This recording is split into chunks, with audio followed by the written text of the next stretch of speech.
Welcome to another edition of the UWL Podcast. This is episode 4. I don't have a cute name for it this week. Haven't quite gotten to that point yet. A couple notes before we get into the podcast. A couple things coming up and a couple things to know about this particular week. First thing, we have a new card posted. It is October 5th when this podcast is going to go up.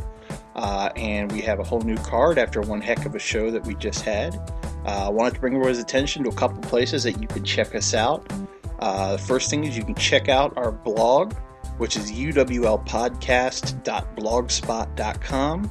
And that's where you're going to catch all of these podcasts recorded. And of course, we host them on YouTube. Just look up UWL Podcast channel on YouTube and subscribe to us.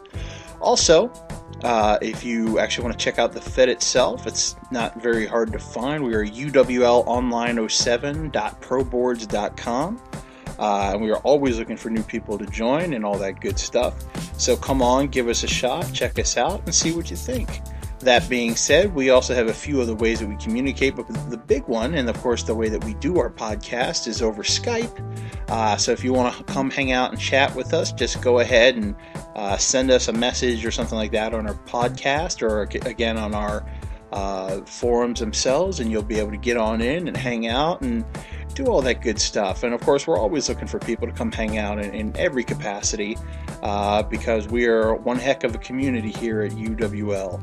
So, that being said, a couple notes about this week. The first thing I feel like I need to get out to everybody is that I screwed up horribly.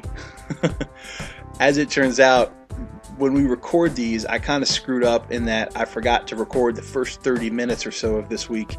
So if it sounds like it's kind of coming in mid-conversation, that's my fault, and I apologize. I'll be doing better the next couple weeks. So in the meantime, thank you for listening, and I hope you have fun.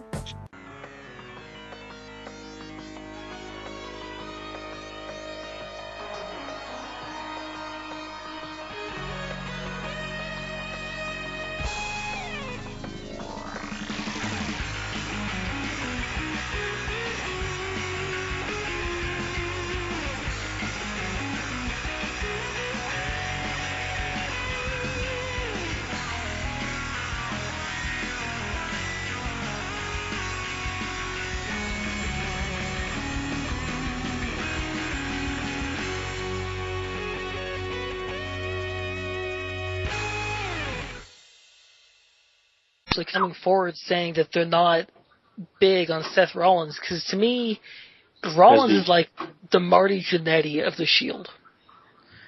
I don't see him. I don't get him. Testes. Much better this time. See, I think when Seth Rollins really hit himself... You guys are talking, I can't hear you through my phone. Shut up, Keith. We can hear you, Keith. Over beach. But I think he really hit himself good as a face is when he came to WWE and went as Seth Rollins. Because as Tyler Black, he really wasn't worth much. Well, as Tyler Black, he was, and this was the problem with every non-cookie cutter character in all of wrestling. Is there a button? Oh, hold on, I think I found it. Hold on. Testes. No, those are just your balls. I have a button to hear it on speakers. Okay, here we go. Hey, much better. You hear us now? Yeah, I hear you guys great. How do I sound? Fantastic. All right. Sound like a Jew. Hey, the iPhone saves the day. Yeah, I hear you. All right, so as we were saying, and Alan just went ahead and reposted kind of the topic that we're talking about. I guess maybe the reason I never was big on Seth Rollins is he had the same problem that everyone had after CM Punk on the Indies, is that everyone was doing their best version of CM Punk and not their best themselves. And Tyler Black, Seth Rollins, whatever you want to call him, has always come across so conflicted as to who it is that he wants to be. I just don't buy him. Unlike Ambrose, who has been, let's face it, Ambrose is Moxley, is Ambrose. Yeah. He changed his gimmick. I'm sorry? He never changed his gimmick, really. I mean, he acted the same. Ambrose did. Yeah. Yeah. Oh, absolutely. All he did was tame it down a little bit with WWE, but other than that. I really like the series and feud he had with William Regal back in FCW. Yes, that was fantastic. Like I loved when he was trying to get Regal in the ring, and when they talked about Regal wouldn't even look at him, and they panned the camera, and Regal would just look away. Yeah. Yeah, I mean, Ambrose is not amazing in the ring. He's good, but Ambrose is this is the same reason why the Shield works so well as a unit. It's because each and every one of them has the strengths that the others lack. You know, Rollins is there for all the flippy cool shit. Ambrose is there because he's technically, and if you really want to get real about it, he's actually the scariest member of the Shield. And Rollins is like Alan said, the Batista. You mean Reigns? Yeah. No, Rollins is clearly the Batista. Right. Seth Rollins, a guy who, like, if he's soaking wet, might weigh as much as Emma Louise does. I said Reigns has probably the best spear since Goldberg. Reigns has the best spear of all time. Reigns has a good spear, yes. Reigns and I think both. And we're talking about his move, right? Yeah. Oh, shit. Jackass. I don't know if Steve might know something about that. Hey, don't you knock my love for Samoans. And he doesn't mean the cookies, folks. Oh no, I want to be in that sandwich. Said he loves him tattooed and hairy. I could be the white meat inside those buns. How does it gotta feel for Roman Reigns to be the only in shape Samoan in the planet? Well, Hashtag zing. don't forget Dwayne Johnson. Half black. It's true. But is Reigns full-blooded Samoan, though? Yeah. Oh, then I can't answer that. That's a good question. Oh, he is full-blooded. I guess Tamina is also full-blooded. She's the same family. Yeah, she's Jimmy's kid. Hell, they're all was it The Rock, Roman Reigns, Tamina, the Usos? Yeah, they're all related. They're all cousins, right? I believe They so. are. Yeah. I wonder if they ever get a kick out of getting to kick each other in the head. God, I wanted to fuck you up since birth. I've always wondered if when they were at home, if they would ever like hit their head and just no sell it. Shit. I think that's the one thing that I don't like so much about Reigns is he never sells anything. Well, he doesn't have to. Mm-hmm. He's one of the biggest, strongest dudes on the roster, and he wears a flak jacket. Can you really hurt him? Well, I guess you have a 400, almost 500-pound Big Show flying off an announcer's table. Maybe that could require a little bit of selling, but I don't know. I agree. I think we all agree, though, that when he does the spear, it's ridiculous. I was Him trying and to find Kate that both. spear that he did on Raw. I was trying to find it on YouTube. I came across a different spear when he caught Ziggler out of the corner and just slammed him down. Oh, was that the one from with that 11-on-3 match? Or was that's the one he did to Ryder? I'll find the video and link it real quick. One of the things that if you ever get a chance to, and if you ever watch NXT, and I highly suggest everyone should, they had a tag team match, and I forget who they were facing, but it was Seth Rollins and Roman Reigns, and they introduced like a double team tag team move that they've kind of done up in the Big Show, not the wrestler. Is like the power bomb into the turnbuckle followed by the spear, which is freaking awesome. I have got to see that move. Yeah, when we get done, I'll find it and I'll link it to you because it's killer. Alan has to see any move that involves two dudes going together. Says the guy who was just talking about meat between a couple of buns. Yeah, but I never denied my love for dark meat. He does go for the low quality. Hey, Ouch. I keep my standards low, that way I'm never disappointed. Hey, don't be upset because his favorite meat is the D quality. Well, like I said, don't knock me because my standards are low. I do that way I never get disappointed. Okay, thank you for posting that spear, by the way. I just saw it. That was glorious. Sweet. Anybody remember Goldberg's spear on Christian?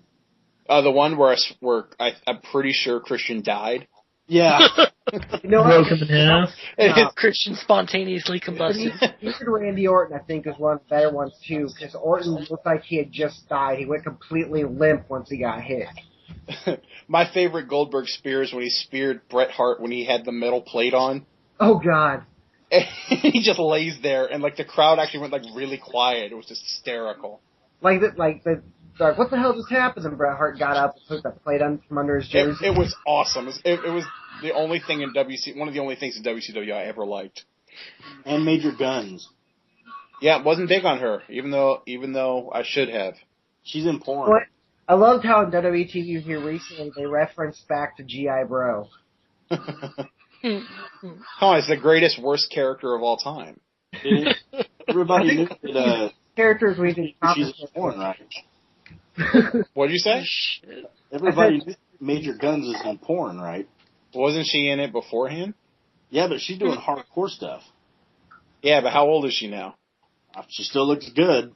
Hey, plastic goes a long way. If she's in her 50s, well, I'm going to go get me some old geezer chick. Oh, God. And on that note...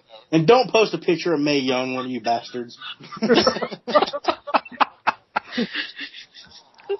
you said old. You didn't say ancient. Well, yeah, but Alan don't know the difference. Oh, shit. Shit. If you blindfolded Alan and he was to have sex with Mae Young, he'd think he's doing one of the new divas. Oh, shit. Screw you too. Alan would just be glad that he's finally getting more ass than when his finger tears through the toilet paper. Well, you know. You can't please everybody all the time, but you can do it one finger at a time. Oh, shit. Wow. See, Keith, I'm going to have something for you here in a minute, just because you said not to do something Mae Young, so I got something better for you. Give me just a minute. Oh, good Lord. Was that Justin? This cannot be good. No good will come from this video. Yeah, it's going to take a moment of creativeness, but I got this in. Was that Jay talking? It's never good. Oh, God, it is Jay. It's never good when Jay does anything. You're always asking me to do you stuff. Yeah, but every time you do stuff that involves chicks, it goes south. as it should. Depends on who you're talking about. Fair enough. Well, in the meantime, let's get into some Fed business here. Sounds good. And that Fed business is going to be the UWL. Hey, I know that place. Yeah? That's good. It's a good Fed. I think a few of us are in it. I hope some of us are. Yeah. So this past week we had if I remember correctly, was this last week the week where we had a lot of the top guys kind of off the card? Yes, it was. It was a building week for the newer guys, definitely. So highlights then. What stood out to you? I really enjoy. Go ahead, Alan. Oh no, you first, man. Go ahead. I really enjoyed Frank versus Scotty. I think there was a lot to that. You had. It kind of reminds me of the Raven Dreamer angle when a lot of guys from the roster got brought in.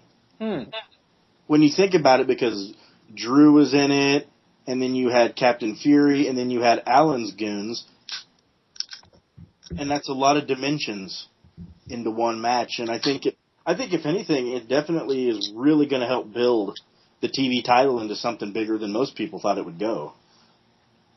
Absolutely. I that was actually one of my favorite things, and it was the match I was most looking forward to in the whole card. Absolutely. And Justin and Kyle, you guys delivered it wholeheartedly.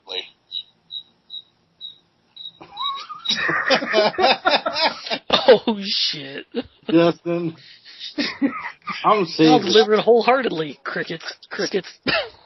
I actually just love the fact that I'm pretty sure we all saw that picture at the same time. I'm saving this. That's gonna become a new like meme on the boards. Clicking now. I'm going to use it for role play against Brooks. Wow. I'm going to Mama Brooks. Right. Shit. Mama Brooks got a little pale. Oh my god.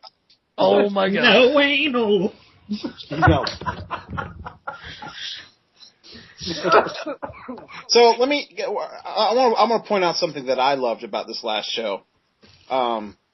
I loved the fact that we had a ton of promos, not just segments. We had promos all over the show, Yep. which brought me back to almost like old territory days where that was what would happen. Where it's like the guy would come out to the side of the ring and he'd have the interview and he'd set up his match for the next week. But this week, the matches were good, but I think the segments were the real highlight. There was a lot of really strong segments. Yeah, absolutely. And one of my favorites, it was the Arch Stanton Jay Scarlett segment. Yeah. Oh, that match was great. Yeah. I'm just gonna admit it now. If Arch Stanton, if he was gay, I'd be his lover. Well, I'll say this, and I think Alan can back me up here, because I think Alan and I have probably been here. Alan obviously way before us, and then no, forget it. This Arch Stanton that we're seeing now is not the Arch Stanton I remember. So more This is way better. Yeah. Yes, he is. He's more aggressive and not so. He's not really a face. Well, He's definitely not a face. He's old school. He's respectful towards the guys that respect him, but he's got that experience thing going that if you disrespect him, he basically just gives you a verbal enema. Mm-hmm. I agree. And he found someone in whom he works incredibly well in contrast with in Jay Scarlett. Mm-hmm. I mean, those two are built for each other. And you know, it's really hard to get chemistry with role players. Mm-hmm. It's a lot like, when you think about it, it is a lot like real wrestling. You got certain guys that have chemistry, like Flair and Steamboat, and Savage and Steamboat, which is probably Steamboat and anybody. Yeah, really. But you got other times matches don't click because the styles don't mesh. Yeah, absolutely. And I think with writing, it especially can be the case. Absolutely. It's hard to explain, but it is a lot like real wrestling. You can definitely define e-fetting compared to real wrestling because you're writing promos, and we all promo, and if we were on live TV, we would have fans, we would have critics, we would be hated, some of us, and some of us would click better than others with each other. Sure. I completely agree with that. And I'll give you a good example. Since two of those guys are in here right now, Joe Jones and I faced off 4 times, but even then I still felt like we never really clicked in character. As a person, I think Joe's awesome. He's a great dude.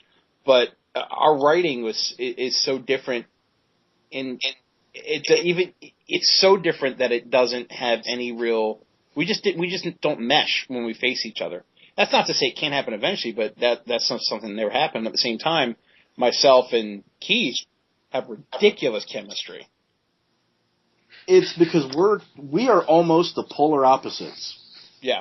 Which is good. It's really the face versus the heel. People, if this was real wrestling, people would hate Caleb. They would throw drinks at Caleb. Whereas Drew is loved, and he would be hugging the fans, and it is, once again, it is Flair and Steamboat. You are Flair, I'm Steamboat, to the T. I kind of feel like that the same with my match this week as opposed to the match that Keith and I had a couple weeks ago. That I feel like it was easier for me to work off of Keith than it was to work off of you, Caleb. Sure.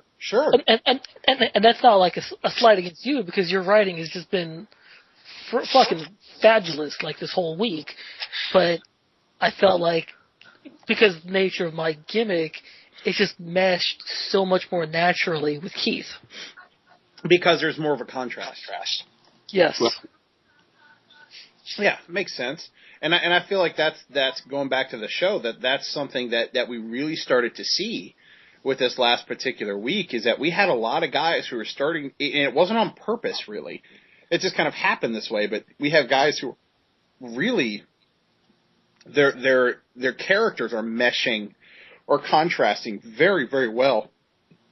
And because of that, it's making the whole show really compelling to read. It's because you don't know what to expect. Right. You know, Jay, the one thing that I absolutely love about Jay is a lot of Fed owners, especially on AMU, would think about writing your segments for you because they liked the show flowing the way they wanted to, and that's great. I'm not knocking it. You know, it's easier access for the owners.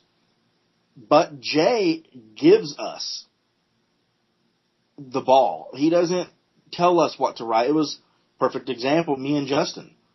We wrote a segment this week, and we talked to Jay about it, and Jay was just like, I trust you guys. He gave us the ball and trusts us to run a great storyline match, and I can tell you from the segment you guys are going to see, this is definitely going to be one hell of a match. Sure. And I think that trust also, it's reciprocated. He trusts us to do the good stuff, and we trust him to write results and or be the one to lead this Fed with the same mentality. Right. And he does a great job. I mean, you know, this is the one Fed that when people lose, you don't get the boards fluttered with "I was screwed." Absolutely. I mean, Jay wouldn't have any of that. You have your moments like Mr. Chop Block to the knee. Yeah, I laughed at that all week when you kept writing that. I couldn't resist it. The wrestling equivalent of arrow to the knee. To the knee. You're right, though. You're absolutely right. Speaking of chop block to the knee, did anybody see in the Texas game this week, the college game, where that ridiculously late hit where the guy actually went right at the guy's knees? So, like, the play was long since over, and then he just turns around and decides he was going to just destroy the dude in the knees. Luckily, he saw him coming. It was messed up. That's fucked up. It was, oh, yeah, dude. That is. It was really, really messed up because I'll tell you what, I'll link the GIF to you guys, but it was bad. But anyways, back to what we were talking about with the show. Give me some more highlights of this last week. What stood out to you? What didn't you like? To me, what I didn't like, and this is something that actually caused one of our members to leave because of his dislike over me, is that the way that I called out the Riker versus Emma match. I mean, I didn't like the way that it flowed because I felt like Riker writes a fairly short promo. Emma writes one promo that's pretty decent quality. I felt that there's a way to express Riker as this big monster without having him no-sell Emma's offense. But the match that actually came out was so one-sided. I mean, it's like when you watch, let's say, world champion Alberto Del Rio face off against Zack Ryder. You know what's going to happen there. And that's the vibe that I got off that match. That said, that's really the only part of the show I didn't like. I mean, everything else from the stealing the television title, the Wolf Parker bashing Captain Fury with a chair in the middle of my match. Hell, the way that I was handled, the Washington Adams match, I mean, it was a great show to read, except for that one match. Okay. That had a lot of that particular match had a lot of disagreement on it, I think. What did other people think about how that was handled? Here's my argument. We've had this argument before, actually. The only thing is, since we're running a realistic Fed, it's really hard to have a 120-pound girl soaking wet hurt a guy that's 300 pounds. Sure, and to an extent, that's true. But there's always ways for the smaller person to attack the bigger person. It becomes like a David and Goliath story. I mean, whether you start doing low kicks to the leg, whether you start doing springboard, high-impact moves to take the big guy off his feet, or once you have him down on his feet, then you start, I don't know, using some arm bars or a camel clutch or something like that. There's ways for it to happen without making the one person look like garbage. Okay, but if she puts him in a camel clutch, he could easily just stand up to his feet. Okay, Alan, there's a difference between a smaller guy versus a bigger guy versus a smaller woman versus a bigger guy. Right. That's what Keith is saying. Is you got this 100-pound or whatever, woman who's not near as strong to begin with versus a 300-plus pound guy who's like all muscle. She's not going to stand a chance. She's going to get murdered in that ring. That's so that's if why that was the point, then what would have happened if, say, her promo was deemed to be better than his? She'd have to win by like a roll-up or something quick. She'd have to hit a lot of fast moves to keep him off his feet. Well, the fast moves could still happen even if she's going to lose, but then it can be written to where he does overpower her in the end, which is fine. But that's no reason to not give her any meaningful offense in the first place. Well, did she role play? She did. They both wrote one promo each. That's the thing that kind of agitated me about it, because I'm like... I see your point since they both role played, but unfortunately we can't go back and change the match that's already been written. Yeah. And that's fair. So discussing the match that was written, the only logic the way it was written is because she is... I mean, I don't discriminate against women role players because a lot of them could kick the shit out of all of us. Oh, that's for sure. She's not a woman. But, well, I meant the... Okay. Really? Know that, but... Emma Louise is not a woman. Or at least the person behind the character is. Well, okay, character-wise, women, that's a lot of problems why you don't see women facing men in real wrestling, because it really doesn't hold logic. Unless you got a woman like Kong. Or like China full bass. Or Beth Phoenix. Or, I think even Natalya could. But if you put Maria Kanellis versus The Big Show or Mark Henry, what's going to happen to Maria? Well, that's kind of a totally different scenario in and of itself. I mean, you could do the same kind of result if you put Spike Dudley versus The Big Show. Or Taz versus The Big Show. But Spike, well, no, Taz was a beast back in the day. I'll say this. While I completely get Alan's point, I also kind of agree with everybody else on the fact that, the big 300-pound dude's going to beat the chick, but at the same time, Emma Louise is a character that's not really going anywhere. Riker, on the other hand, has potential to do so. So, like Keith said, it's all over and done with, but that's why I brought it up, is because this is something to talk about. We want to talk about this stuff because this is a good time to discuss that stuff, because we can do it civilly. Right, and that's why we can't discuss what could have been written because it wasn't written. Fair enough. Absolutely. I agree with that. And that's, Jay will listen to the show, and next time, it might bring up something different. It has those moments. I mean, if anything, Emma coming back from such a beating can help her too, because she looks resilient. Sure, absolutely, sure. Well, if we're going to talk about stuff that we didn't like, this wasn't necessarily something I didn't like so much as I had my own opinions on. I loved the Washington Adams match, but I thought that Washington had it won. I thought Kyle actually won the match. It was close either way. So kind of like the last couple times Drew and I faced each other, where it is what it is. I thought it should have gone the other way, but the fact that it didn't, the ending of it worked out so well that it made up for what to me was the wrong result. Well, I always say with judging is it's subjective. Absolutely. Absolutely. That's so hard because, it's subjective. It's so, especially when it's a match that's so close. That's why when me and you fought and I lost, I honestly was not upset because it was too close. It's one of those matches that wasn't one-sided.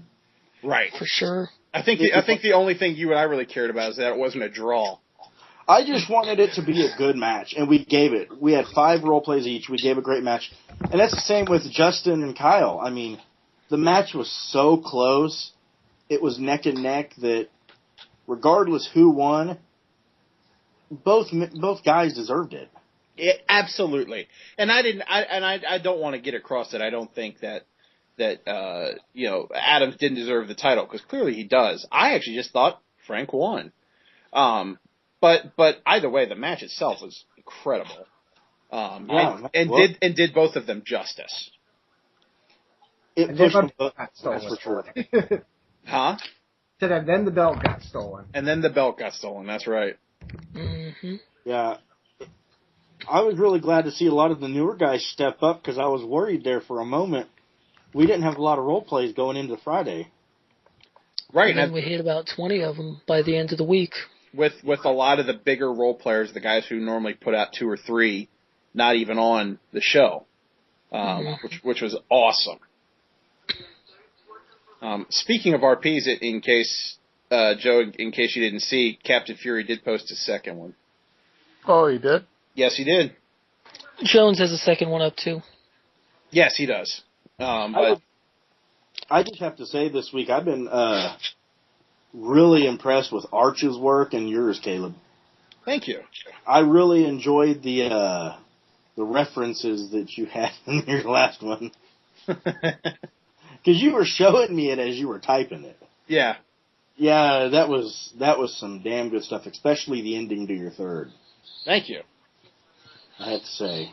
Alan, I meant to tell you this, so this is probably a good time to tell you. I feel like, in a way, you were handicapped in this match, and here's why. Is because you're portraying a religious character, and my entire background is in religion. Yes, I understand that. We talked about that after I posted the second promo, I believe. Did we? Okay, I didn't remember if we did or not. Is that, I spent the last 10 years as a pastor. So because of that, I had an unfair advantage, and I fully acknowledge that. I mean, it's all good. I mean, the way I look at it, I had fun with it. You had fun with it. Absolutely. I mean, we both got out 3 promos each, which is probably, I don't think anyone else Keith and Sawyer did, but I don't think anyone else actually got to the full 3 for the week. So, regardless, whoever wins, I mean, that's the person that earned it. I mean, for the record, I fully expect that you're going to win this week. Yeah, me too. But yeah. But you're right. No, and I agree with you. I did have fun this week. Oh yeah. The religious gimmicks are so hard to run, though. Yeah. You have to know. You got to know your knowledge, and you got to know ways to twist it to work. That's the original way that I would run this gimmick is that I would take specific quotes out of the Bible. Specifically, the Book of Revelation works great for this, but also Exodus has worked pretty okay as well. But because of the nature of some people in UWL, I don't want to go and cross that specific line, because I know that the religion thing is a sensitive topic to a lot of people. No, you're a heel. You're a heel and you're preaching religion, man. You want to go. You want to cross that line. Exactly. Well, there's a difference between crossing that line and but we all getting the Fed to ban me because we all recognize because of the way that I carry myself. We all recognize in character and out of character. That's just it. You want to cross that line. Hell, you could even twist religion and lie about it and make it your own. You're a heel. You want to cross that line. That's what gets you heat. I mean, I did a role play once with Drew as doing a religious one, and I had Drew get crucified, saying he died for everyone's sins. Come on now, Raven. Hey, Oh my God! it was a good role play when Drew crucified himself as Jesus. How did you crucify yourself? Well, he had people do it for him, but I mean, he was the guy on the cross. Fair enough. Don't you remember Drew Jesusson? Yes, I do.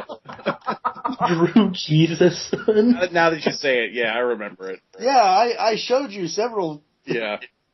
Drew Jesusson, yeah. Dude, I got 2 kids. You kidding me? My brain doesn't work past 10 o'clock, and it doesn't remember past 2 weeks ago. Oh I can understand. my God! You've just given me so many ideas there. And you got to remember that in UWL, about every role player is adults, and we can establish between in character and out of character.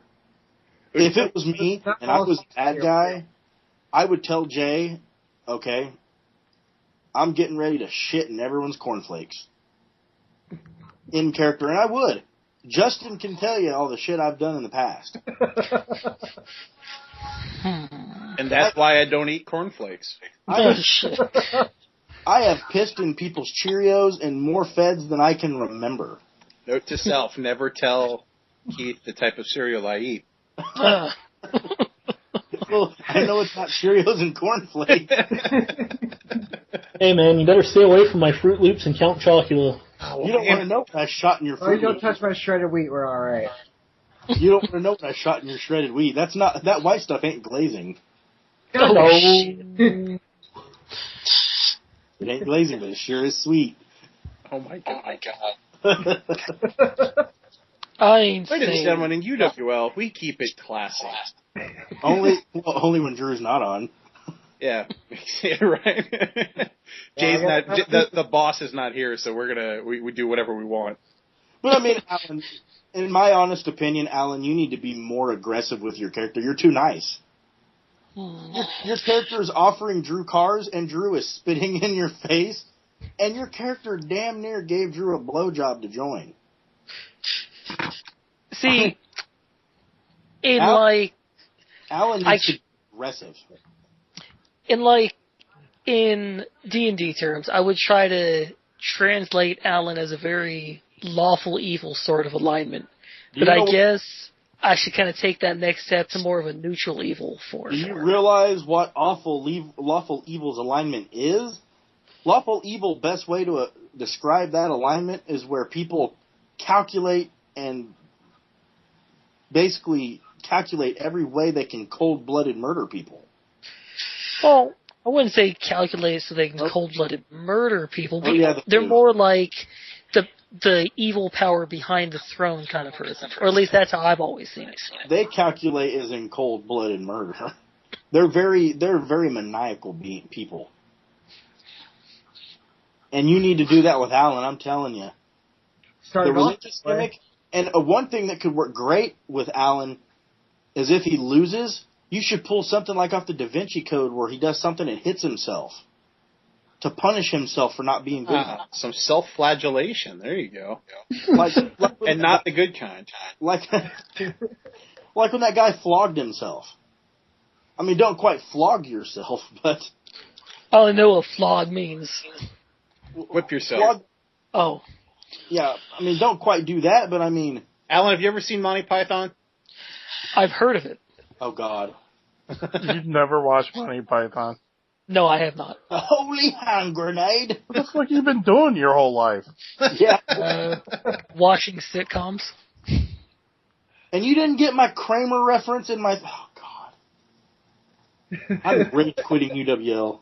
The Kramer reference? I got the Kramer reference. I didn't say anything about it, but I got it. I remember reading it. Because you even said, by Kramer from parts of my role play. Here, I thought you didn't get it. I was about to rage quit. See, anytime I ever make a TV reference, it's a guarantee that I know Alan will get it, as opposed to the movie references where I'm about 90% sure nobody except for Keith will get them. Right. Well, nobody got my Maverick reference except for you calling me Bert. See, that's only because I watch crappy movies. So do I then. That movie was awesome, though. It was. I just watched it, like, a day before I did the roleplay, which is what inspired the end. See, you can't say that you watch crappy movies until you watch all those sci-fi original pictures. Because, God, those are some of the most terrible movies I've ever seen. I can't bring myself to do it. You want to know what I just watched on Sci-Fi, or we rented on Netflix? Fucking Sharknado. Oh, God. Oh, God. How was it? Oh, my God. Sounds like my cousin would watch. I was actually looking up all those sci-fi original pictures on Wikipedia last week. Series out of that shark. Mansquito. Let me tell you, you've never That movie was so terrible. You've never seen anything till you see a tornado full of sharks that actually eats people. What? Oh, Sharknado. It's a tornado filled with sharks. And these sharks are alive, and they got their mouths open, and they're just chomping people down. See, I could never bring myself to watch that movie, because that movie looked even too stupid for me. Well, obviously, Not gonna lie. And you know this is bad coming from me. A tornado made of sharks has Vince Russo written all over it. No, because the Sharks didn't win the title at the end of the movie. Also, it didn't have to retrieve Viagra on a pole. No. And Judy Bagwell. Oh my God, sharks with Viagra would be the worst thing in the planet. The sharks actually got blown up by a bomb. Of course they did. It was like the stupidest shit I've ever seen, but I did redeem to myself by watching the new Star Trek. Which one? The Into Darkness? Yeah. That movie was awesome. Yes, it was awesome. So I redeemed myself. You had to wash the filth. I had to watch the shitty one first. I didn't want to go out on a low note. No, you had to wash W-A... Oh my gosh, I can't spell. W-A... Oh, yeah. Holy crap. I cannot spell wash.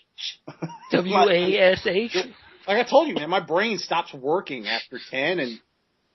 W-A-S-H. Or you spell it... E-I-E-I-O.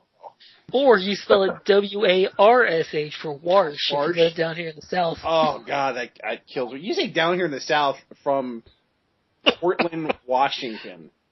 Vancouver, Washington, excuse me. I mean, it's a suburb of Portland. But I used to live down there in the South. Shit, I lived in Oklahoma for like 8 years. And it shows. It's okay. I know people that say Warsh that live, in Maine. They also say idea. What the hell is an idea? I don't know, but I always thought it was like the type of thing that kind of like iRobot, but apparently not. It sounds like Apple's new product of an animal. The idea. The idea. Apple's first foray into digital hunting. Apple's first foray into barnyard sodomy. Did you guys see that episode of South Park where Apple created the human centipede? Yes. Cuttlefish and asparagus! You getting child tried. Hey, Jay, I thought of something we gotta do. What's that? When we do the Tag Team Coronation Cup tournament and we face Allen, we need to get that dude from WWE that wore nothing but that little banana hammock on his dick. That fat dude that started dancing. Big Dick Johnson. Big Dick Johnson. Oh. We need to use that and like throw him out there to Allen. It was Midian, wasn't it?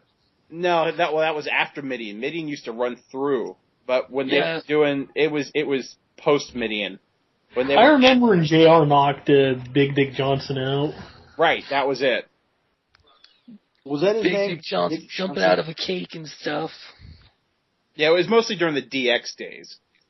Okay, yeah, I remember the DX day, yeah. Like, or at least the most recent DX days. Yeah. I remember Lawler saying, "Hey, I dare you to hit him," and he just clocks him. You know, there's one face in Fetting I'm really surprised nobody's used, but I might have to make a character and try it. What you say make a character. Let's face it, you're thinking about changing your pick base to this guy. Oh no, I couldn't Right. not work for Drew if I wanted it to. Who is it? Gilbert. Dude, he definitely lives like 5 minutes away from me. That is great. I want his autograph. He runs a wrestling school like right up the street from me. Yeah, he does. Yeah. It's not that good though. Or a kid died. Gilbert, he's the guy that speared a woman and bounced off. Yeah. I mean, what do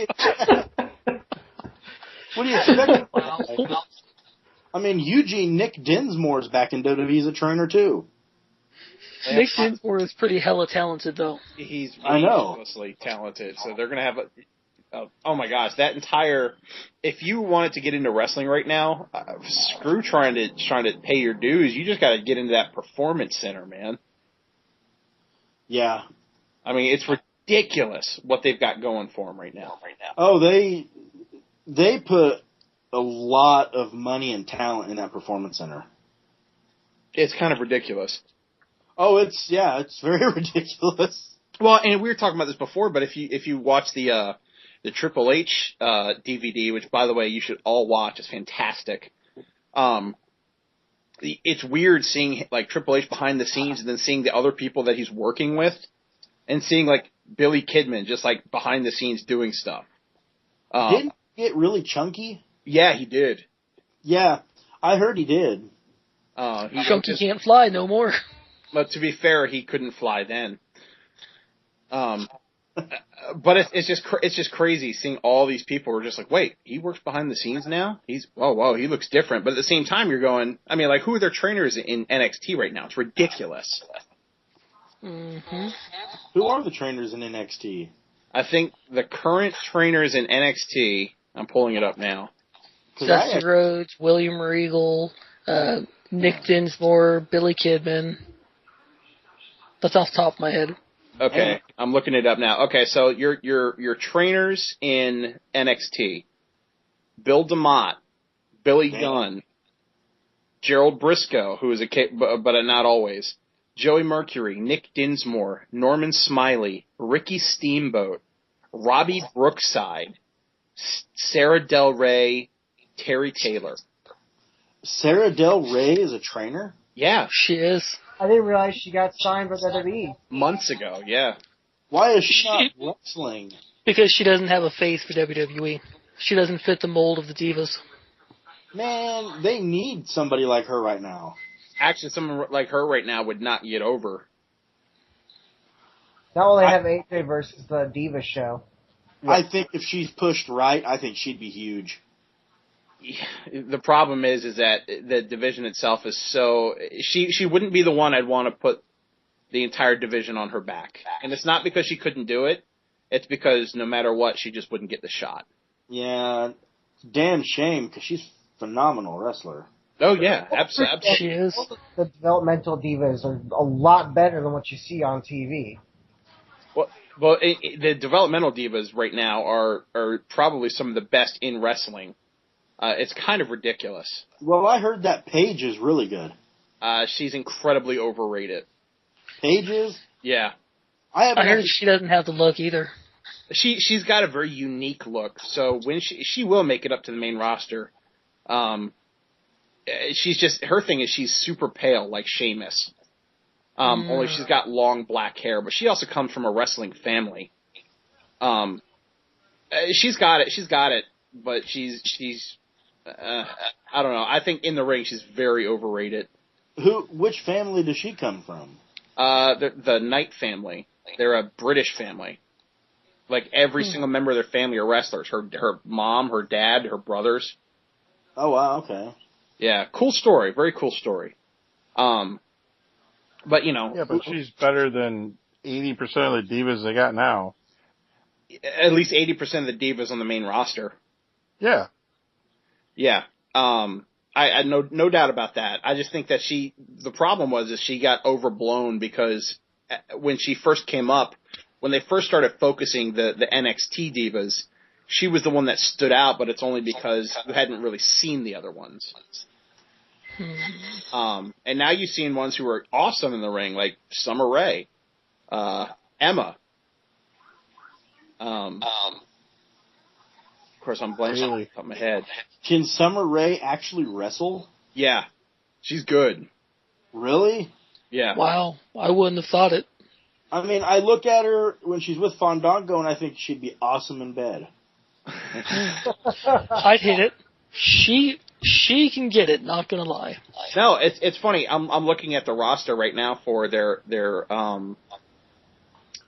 all the wrestlers in developmental for the girls. So you have Alexa Bliss, who hasn't debuted yet. Bailey, who is really good. Charlotte, who is Ashley Flair. Oh, she's gonna be good. She is good. Emma, who is good. Paige, who we talked about, and Sasha Banks, who's also very good. I hope Flair's daughter's good. I mean, he needs more to his children's legacy than David Flair. Well, to be fair, Reed was pretty good. He just had no character whatsoever. Charlotte, she might have a problem just because of her name. She's going to have an awful lot that she's going to have to live up to. She's going to have a lot of people that are going to be criticizing her because what if she's not as good as a Flair? And that's going to hurt her. I agree with you, except for the fact that she's a girl. Or she's a woman, and because of that, the bar, she doesn't have to be as good as her father, which is sexist. We're talking about Charlotte or Ashley Flair. David and Reed had it harder than Ashley will because people associate women with bad wrestling. Right.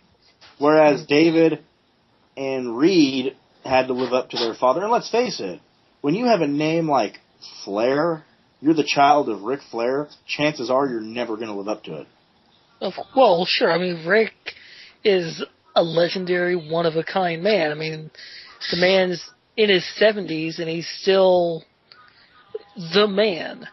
To be the man, you have to beat the man. You know, off the top of my head, the only family that I can think of where the sons not necessarily equaled their father, because I just don't think it ever happened, but that actually held their own was the Rhodes. I agree with that. Orton. Oh yeah, Randy surpassed Cowboy Bob a long time ago. I think Randy surpassed. I'm referring to more of a family with more than one child. Fair enough. Because Randy definitely surpassed Cowboy Bob. Well, I think you can make the argument that if you're looking at of all of that generation, or all of the second, third generation wrestlers, there's really only a couple that have ever stood out to be surpassed their parents. One was The Rock. Oh God, The Rock. Right. He got bigger than his dad and grandpa combined. Right. The Rock and Randy Orton would be the two people who I would say. I mean, you could argue Bret Hart, but the reality is that Stu was only big in Canada. Yeah. I wouldn't argue Bret Hart. Bret Hart's a 4 for 10. I wouldn't put him in the top 1,000 wrestlers. Well, I would put him in the top 1,000. He was a damn good wrestler. Well, Alan was kidding. It was the thing he always says about Triple H matches. Yeah. Then I've never been a Bret Hart fan. I think he's incredibly overrated. I think he's incredibly pompous. And I think that if not for him in the 80s, 90s era, we would have been just fine putting the belt on a Shawn Michaels to carry the brand, or keeping it on Diesel or Hunter Hearst Helmsley. Bret Hart was not needed during that time, I don't think. Well, that's exactly why he disappeared. Mm-hmm. I don't know about that. That's a hard one. That also could beg the question, well, what happens if they would have never put the belt on Shawn Michaels? I think that there's no answer to that question because of Shawn's connections backstage it was going to happen. It's like I saw once someone said, what happens if the roles in the Montreal Screwjob was reversed? And I think Triple H actually answered that question in a .com interview, said, let's be honest, we all know that would never have happened. And that's true. I mean, Shawn wasn't going to be screwed like Bret, and Shawn's a way more talented wrestler than Bret Hart. Now that I do agree with. That being said, you got to remember that at the time when Shawn Michaels won his first title, there was no clique. Obviously they were, but it wasn't a politics game with Shawn Michaels. He legitimately won it at the absolute best time for him to win it. Yeah. He did. Now that being said, I am also one of those people that think Shawn Michaels is the greatest wrestler to ever lived.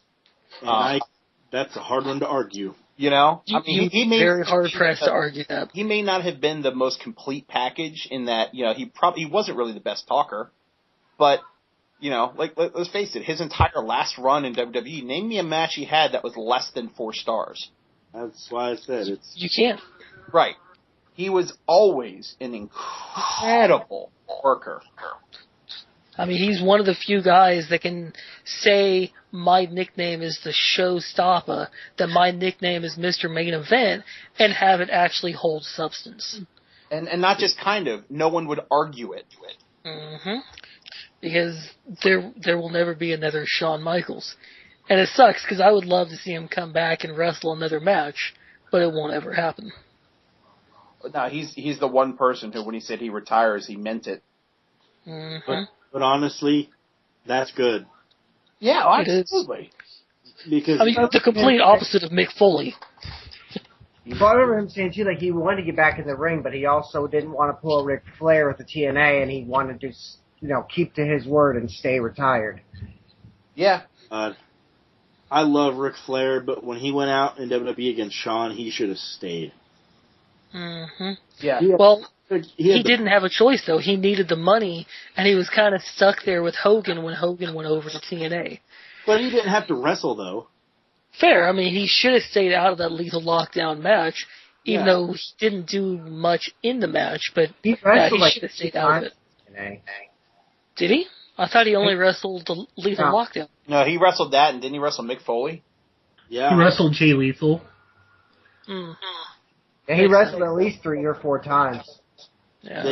He needed to stay out of the ring. He could have came back as a manager. I mean, his name alone, TNA would sign him. Yeah, absolutely. He's Ric Flair. I mean, he could just say, "Hey, I'm here," and Dixie Carter would be like, when Sting won the power back to Dixie from Immortal when he beat Hulk Hogan, he had to beat Ric Flair to get to Hulk Hogan. Right. Oh, yeah, I remember that. Yeah, I do my best to completely ignore that whole era of TNA just because it was so tremendously bad. Yes. Kind of like this era of TNA. It's bordering on immensely horrible. I don't know about that. I mean, I've been enjoying their current storylines that they've been doing. I've liked the Aces and Eights thus far. I mean, well, once they started losing people to contract disputes, the Aces and Eights started looking like a bad storyline. But I didn't mind the slow reveal. Then when Bully was the president and he went over the recap, I thought that was great. Except for the fact that it was really, really obvious that he was not the planned, he was not the end game to that. It just worked out well that he could be. Yeah. They left. How was it really obvious that he wasn't the original choice? Because he flat out said he wasn't the original choice too. Oh, he did? Yeah. Oh, I must have missed that then. Yeah, he never said it on obviously TNA TV, but they didn't know where they were going with it.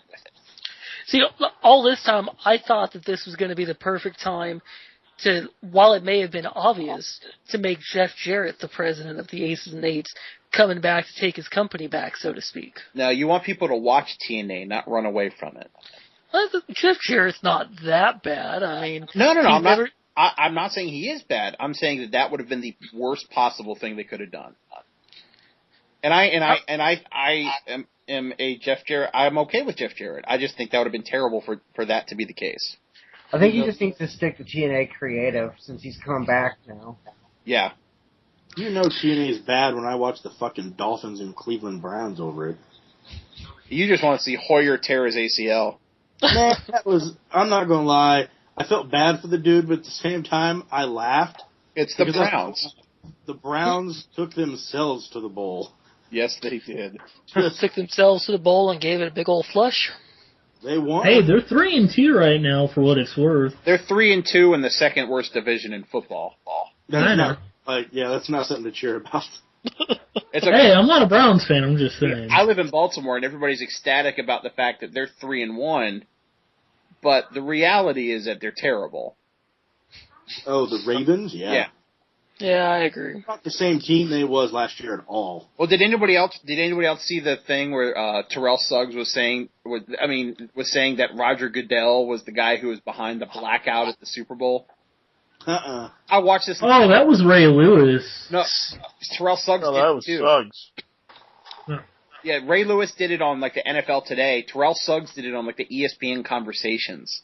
Oh, wow. And my first thought was, I've never seen the team complain more about winning the Super Bowl.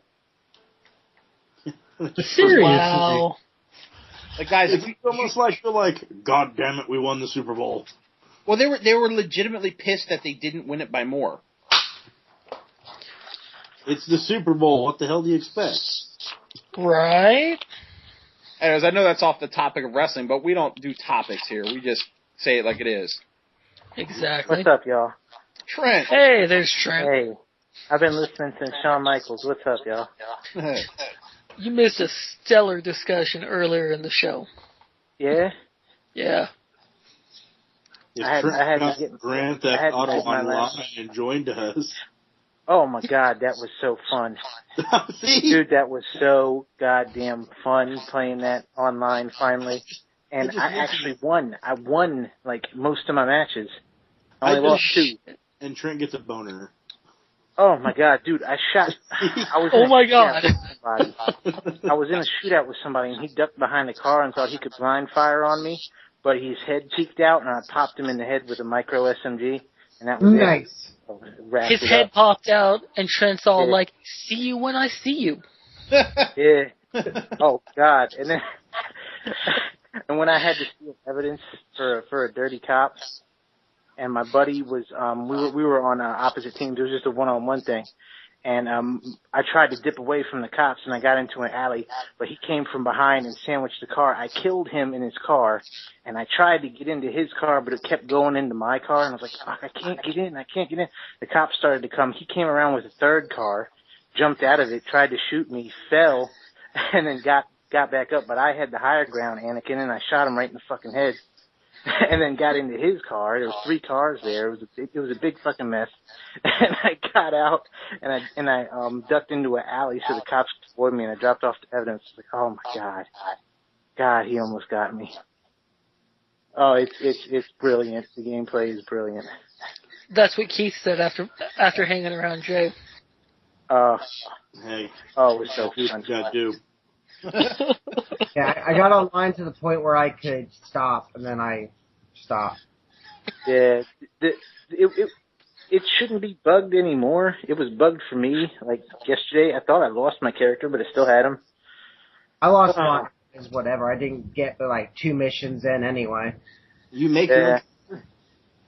Once they send you to the very first last man standing, you can go ahead and back out, and you don't have to go through with that job, and just you're done the tutorial, and you can go back to single player. The best way to save your character is to switch. Like when you switch characters, to switch it to one of the 3 single player characters, then it'll ask you to save, and you save that. When I did that before, it bugged and like froze up my PS3. I had to keep turning it off, but I guess it saved my character. And Wait. it ran a patch. You can just go to exit too, and it'll say, "Are you sure you want to exit back to story mode? Any unsaved progress will be saved, or whatever that shit says." Yeah.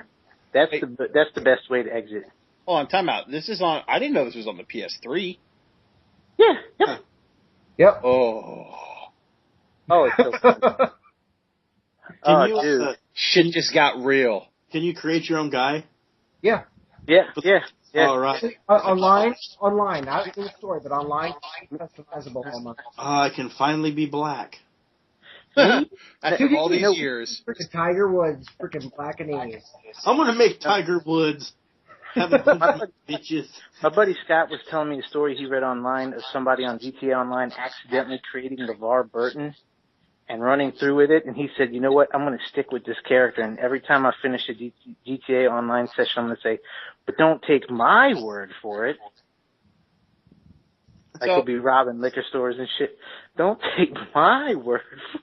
So my only problem is the only way I could get it is if I have to buy the game, right? Yeah. Yep. Yeah, never mind. Game. Shit. The game is worth it. Honestly, GTA 5 completely changed the Grand Theft Auto landscape. Well, first 4 sucked. That doesn't, You need to I buy. wouldn't say the first 4 sucked. I mean, I like GTA 4. I've never been big on the Grand Theft Auto series. I always preferred the Saints Row series. But in this one, you got 3 main Saints Row characters. series, to me, fell off after the first one. Really? Because the multiplayer was brilliant in the first one. See, I don't play multiplayer. Oh my god! Oh, you were missing out. Awesome multiplayer in first. If I really wanted to suck at games with other people, I just have people over my house to play it with me. Oh man! I don't usually play online either, but GTA Online caught my interest because GTA 5 is just an amazing game. Fair enough. Hey, Trent, how many guys can you make? I got my I made one. like 4 or 5 different guys, and they all got deleted. And you can when you make a character, no matter how you make him, he always looks like a scumbag, piece of shit, as it should be since it's Grand Theft Auto. Right. So it was pretty easy to accidentally make Eddie Kingston. Well, no. Shit. No, but seriously, my guy kind of looks like Eddie Kingston, and I love it. I love Eddie Kingston. Well, So I'm going around fucking robbing liquor stores and shit. He's a scumbag, and I love him. Trent, I'll buy the game. I'll make Billy Mays, and you use the Sham Wow guy. Oh shit, Vince. Oh, that would be epic. Nothing says doucher like the ShamWow guy. We can really have his You're Billy. gonna love my nuts. The thing is, my only thing about it is that compared to Saints Row, it has a shitty character generator. They always have a shitty character generator. It's like, you don't make your character like you do on Saints Row. Saints Row is brilliant character generator. Still, always. That's one great thing about the series. But the way you make your characters in this one is you have to choose between your mom's grandparents and your dad's grandparents, and then pull a slider to see which one of your grandparents that your mom looks like and your dad looks like, and which one you resemble. So that's how you make your character. I don't really like it. Jesus, this game brought to you by Ancestry.com? God, I hope I don't. Yeah, man. Justin, he knows what I'm talking about. You gotta fucking, and it's real easy to make Eddie Kingston on there by accident. Well, It's real easy. Speaking of Eddie Kingston, I want to tell you, I was talking about with somebody else earlier today. Dude, your last RP was killer. Which one? One you posted last night, I'm assuming. A word with you. Really? It was awesome. Really? Because I was telling my buddy that my buddy Gio, the one I almost got attacked with a samurai sword. I was telling him, I was like, man, I've been putting this second one off, a word with you. I've been putting it off. But it's like when you finally sit down and do it, shit just comes to you. So I didn't think it would be that great, but what'd y'all like about it? The flow. The flow? The flow was one of your best flows in that it felt very natural. Thanks. You killed it. I just put one up before I came up on here. I put up my last one. I know. I just copy and pasted a part of it on the board, not on the board, but on the chat that I thought was hilarious. Wait, Shit, let me see. I just saw that you got a third one up. Let me see. This has actually been a week of great RPs. Let's actually talk about it a little bit. Who were you digging this week? You can bring your old butt. Cool, thanks. Huh? If you've gotten a chance to read RPs, who were you digging this week? Anybody?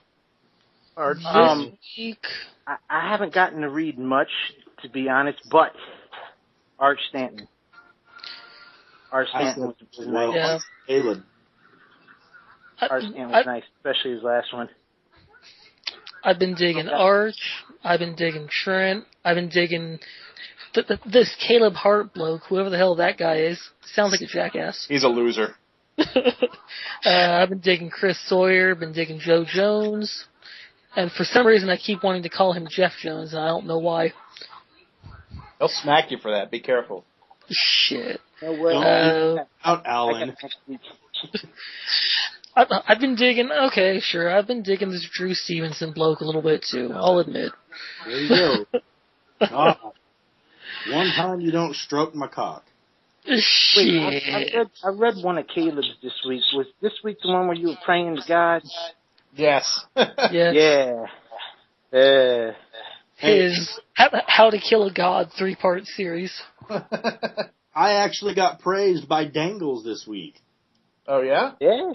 Dangles actually praised me on my third RP with the Maverick deal. He said it was one of the best role plays that he's read in a while. Sweet.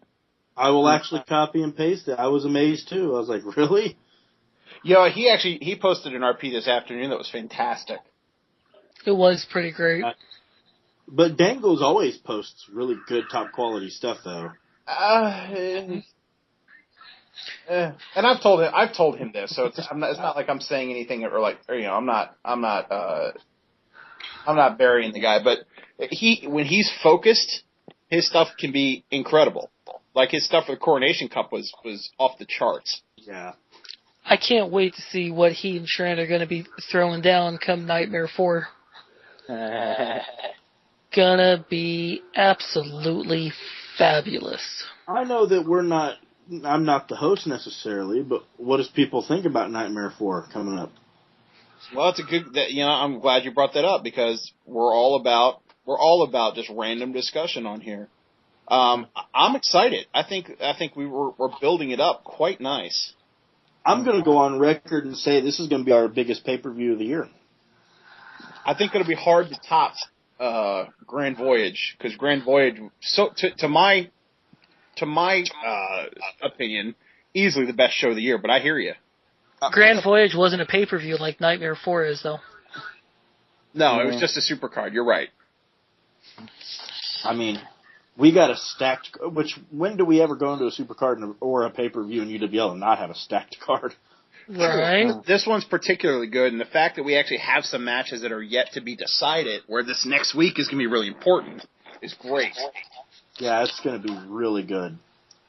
See, come Nightmare 4, what I'm looking forward to is the Heavyweight Heritage Championship of the World, where Alan Christopher finally takes Caleb Hart down a couple pegs. If you get there. There you go. Well, Sasha Grey, you ain't taking Caleb down any pegs. Shit. Oh, I'm taking him down a few pegs. Oh, it's gonna happen. Do you realize who Sasha Grey is, right? Oh, no. God. If you can take him down like Sasha Grey can take him down, I will give you $50 to come here right now. Who's Sasha Grey? Oh, you don't know Sasha Grey. Oh, my God. Trent, Maddox really ripped her one. You don't get out online much, website. Is it someone on IPW or something? Yes, she is. That would explain why I don't know. I wasn't in IPW. Oh. Joe, you remember her from IPW, right? I don't think we're thinking about the right Sasha Grey. Oh, we are. I remember her from ANUS. Shit. I see what you did there. I think she was in a place called XNXX. Yeah. I don't get it. XNXX. It's a Never mind. I don't know. She's a porn star, dude. Oh. Hey, that's what you guys were talking about like last night or a couple nights ago, wasn't it? He also thinks Freddie Mercury's alive. I do. Hey, wait. I know who Freddie Mercury is. You didn't. We made a whole. We sat in another conversation, me, Caleb, and Jay, and was laughing that you thought Freddie Mercury was alive and on the cover of Rolling Stone. Wait, that was not me. That was not me. I know better than that. That was not me. Caleb, was it not Alan? It was him. It was not me. In his defense, there is no defense. No, hold on. In his defense, he didn't remember what Freddie Mercury looked like. It doesn't matter. That's it's like saying, what? James Hetfield is in his prime? Well, we all know that's not true. So James Hetfield, what's that, like the lead singer of Metallica or something? Yes. Oh, hey, I actually got one right. Oh God, Caleb, I just got a stiffy from your. I just got a stiffy from Caleb's message. He should have used it too. I gotta say I was kind of offended because I think this is easily the best graphic I ever did. If you was to ever make me a graphic with something like that, I would use it. I'd be like, I was half tempted to use it just because I was so proud of it. Oh God, really, SmackDown? You want to open SmackDown by giving Big Show a live microphone? Don't knock. He actually cuts a great promo. Yeah, Big Show can cut a great promo. He's actually going to cut a great promo and not give us those damn crocodile tears again? Yeah, he actually does well. Thank God. Actually, when Mark Henry did that swerve when he fought Cena, I actually marked out for it. The Mark Henry promo was great too. I like that. The swerve retirement thing. Yeah, I was a big fan. And then he hurts himself again. Poor guy, he's as bad as Ray. Even then, he injured his hamstring. They thought it wasn't serious, but I read a report last night saying that it's even more serious than they thought. It's too bad. I want to see the Hall of Pain win the world title again. It's unfortunate. It is. I mean, Mark Henry's a guy that, 4 years ago, kind of like Bully Ray, you could have told me he would have been a world champion by then, and I would have laughed in your face. And now you see the way that the Hall of Pain came off, and I loved every minute of the Hall of Pain. It was just a great world championship reign. Absolutely. And the same goes for Bully Ray. I mean, that's like the best thing going in mainstream wrestling right now. I don't know about that. I mean, as far as being a heel, it's like the best heel in the business. Being a heel, yeah, but greatest overall, I definitely can't say I agree with that. What do you think is the best thing going in mainstream wrestling right now? If you want to go by popularity, it's Daniel Bryan. Mm-hmm. Well, yeah, by popularity, no one's going to top old Amdrag there. I'd say Daniel Bryan, just because he went from a guy who was not given the ball, didn't really get much airtime on the promo, to he cut one of the best promos with John Cena. That promo was remarkable with John. Which, I give Cena credit. I'm not big on Cena's wrestling because he can't wrestle very well, but Cena is a workhorse and great on the mic. Yeah, so when he gets serious, he and not his fake, this is a very important match BS that he does, but when he actually gets real, he's awesome. Yeah. I think Cena's at his best in the ring when he's at a disadvantage, so to speak, like when he is facing RVD at One Night Stand and stuff like that. When he's in those kinds of situations, that's when he does his best. I agree. Yes. I think the problem is that he's best as the underdog, but the problem is he'll never be the underdog.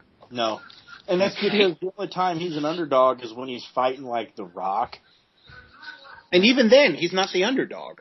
Well, the only time he can be the underdog now is if he's fighting the Streak. You're right. That's it. I don't want him to fight the Streak. I know they're going to put him over.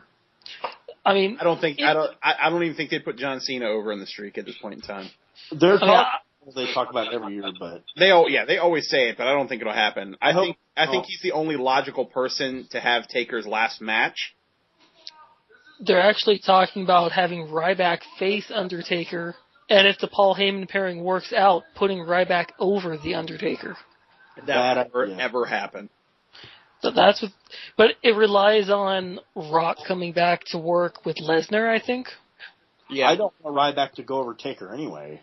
Right. Well, I don't think so either. I definitely don't want to have The Rock come back, period. Yeah, Dwayne can go stay off there in Hollywood and do whatever the hell he's doing. Lesnar, on the other hand, bring him back. Guys, be nice to Troy Vincent. Shit. Come on now. I don't know. I've never, especially the last couple of years where, The Rock's come back for a match where he was not that good. And his age really started to show. It's because The Rock don't have to be that good anymore. Yeah, absolutely. But because of that, I'm not going to pay to see him half-ass it. Well, that's the thing is I agree with you, but you know how there's so many wrestling fans that are new, they're modern, and they only know of The Rock because of the Attitude Era, and the Attitude Era is God's gift to them. Sure. Well, that being said, just think about it like this though. Even though he was in one of the main events at WrestleMania and all that good stuff, it didn't have that much more draws. No. He did not bring in any money. Yeah, I don't think it's his age showing through as it is the fact he doesn't wrestle regularly anymore. It's the ring rust as opposed to he just doesn't have it anymore. I think it's his size too, though. Yeah, he got huge. Because The Rock was always, don't get me wrong, The Rock was always a big dude. But, he was pretty agile for a big dude. He was, like, average size. Now he's bolder. The Rock is, like, a freak of nature. When he did that tag match with John Cena, that match, like, he was fucking huge. And going into Mania, he dropped some of that muscle, but he put all that muscle on for a movie, I think. Pain and Gain. Yeah. Look at his match with Punk. That match with Punk was terrible. It was absolutely horrendously bad. You know what match was actually really surprising that I didn't know if it would be as good as it was Punk and Taker. Oh, I knew that match was going to be great. Yeah. Oh, yeah, absolutely. Plus, the way Punk sold that, I seriously thought Punk could have been the guy to take the streak. Yeah, I agree. I solely say that on the basis of Taker's knees are just not what they used to be. And at the same time, Punk's knees were all messed up himself. Yeah, but that's two guys that, even when they're hurt, they give everything they got. Well, I don't know if you remember, but they had killer matches, back on SmackDown. I remember, when Punk had long hair. Yeah, killer matches. I think it was Taker who had said, like, if he can continue to do just WrestleMania, he can go for another few years. At which point in time I would say, just do one more. WrestleMania 30 should be the last. Or no, because this will be 29-0 for him, wouldn't it? Or is that already passed? 20-0 was last year. 20-0, that's right. So I was thinking, it's like, okay, either last year... I'm sorry, 21. 21-0 Yeah. Okay. He should do 4 more to get up to an even 25-0. Problem is, how old is he? 49. At the same time, though, he needs to retire at a landmark. Not necessarily a streak number, but a WrestleMania. Like, WrestleMania 30 is a perfect chance for him to retire. If not, it should be WrestleMania 40, if he even can continue going that long. I don't think he can go to 30, to be honest with you. Yeah, well, and that's kind of the concern. I think that if you're looking at a guy like him, he's 48. He's the thing to also remember about someone, not just his age, but his size. Dude, at 6'10", at 48 years old. Oh, yeah. He's breaking down worse than 90% of guys are. Well, here's a way comparison of shape, though. Kane is like 2 years younger than him and has been going just about as long. And Kane goes even harder. No way he goes harder than the other. No. Taker Kane would goes more frequent. jump over the top rope. Well, Kane does some jumps too. He's still got the clothesline off the top, and he's in competition almost every week. Sometimes 2 nights a week, plus live events. I can't say that Kane's took it as hard. I mean, while Kane didn't do the Hell in a Cell. Kane's been in a lot more active competition than Taker has, and they're damn near the same age. Taker's. You also got to keep in mind Taker also has 10 more years of wrestling than Kane does. And Taker did Hell in a Cell. He's done all those matches that he just got the shit kicked out of him. While Kane's done those though too. Kane's had Hell in a Cells as well. While if the average Kane match isn't going to be as good as the average Undertaker match, but due to Kane's increased workload, because he's worked way more matches than Undertaker, especially the last several years, I'd say that more than makes up for it.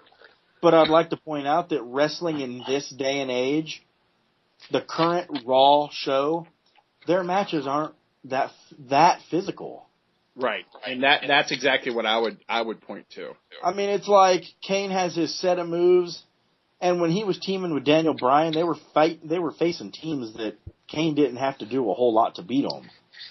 Yeah. But it's not just Raw or SmackDown. I mean, a guy like Kane, he's still working the live events as well. He's also built differently than The Undertaker is. And I mean, sure. In a good way. In the fact that his body, he's every bit of 7, or I guess he's legitimately 6'10". Yeah.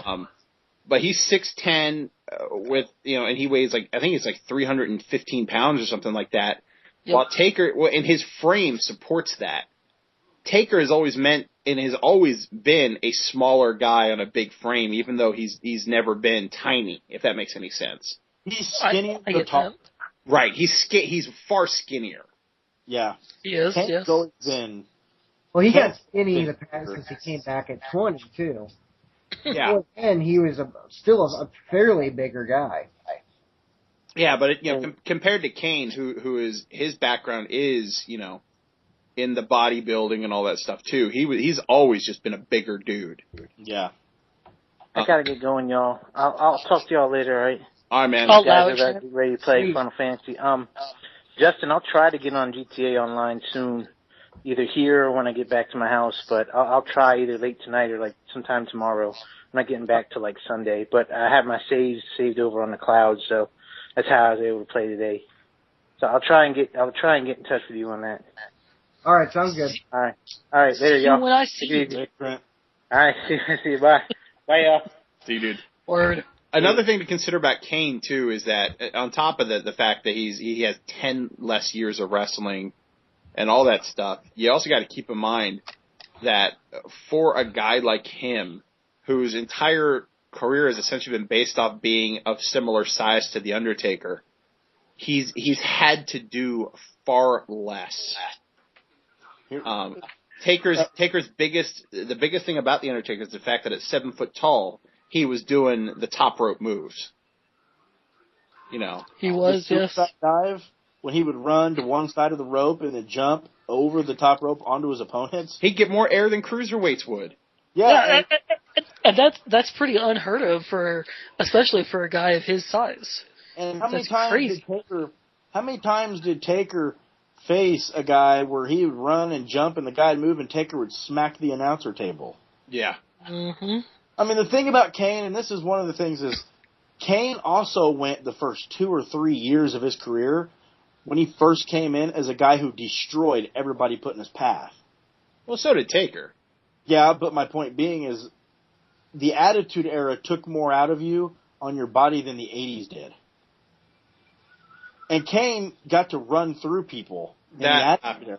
I hear what you're saying, yeah. Whereas Taker, at that time in the Attitude Era, was facing Steve Austin, Triple H, The Rock, matches he had to be physical. Mick Foley. Those are matches that, especially Foley, when you're gonna throw Foley into steps, but Foley's guaranteed to throw you into the corner steps as well. Well, Kane is also has a far better injury history than The Undertaker did. Yeah. Kane, and let's face it, we all know sheer luck probably factored into that as well. Oh, I'm sure. In the fact that, he's never had the big knee problems or the back problems. I mean, his big one was he broke his neck, right? Yeah. Was that Kane that broke his neck? I don't think it was Kane. Was it not Kane? I don't think it was. Well, what I'm talking about is when he came back, I guess, and it was against the, let's see, all right, surely a hand injury. I'm sorry, when he came back and faced the Real Americans. You mean the Un-Americans? Un-Americans, thank you. I'm trying to remember exactly when that was. Anyways, but you're right. I mean, he's been, I think his big injuries has been like arm related, and that's it. Yeah. And arm injuries are a little easier to prevent than knee injuries. Well, since who in WWE is going to do a move that can lift Kane up by his arm? Right.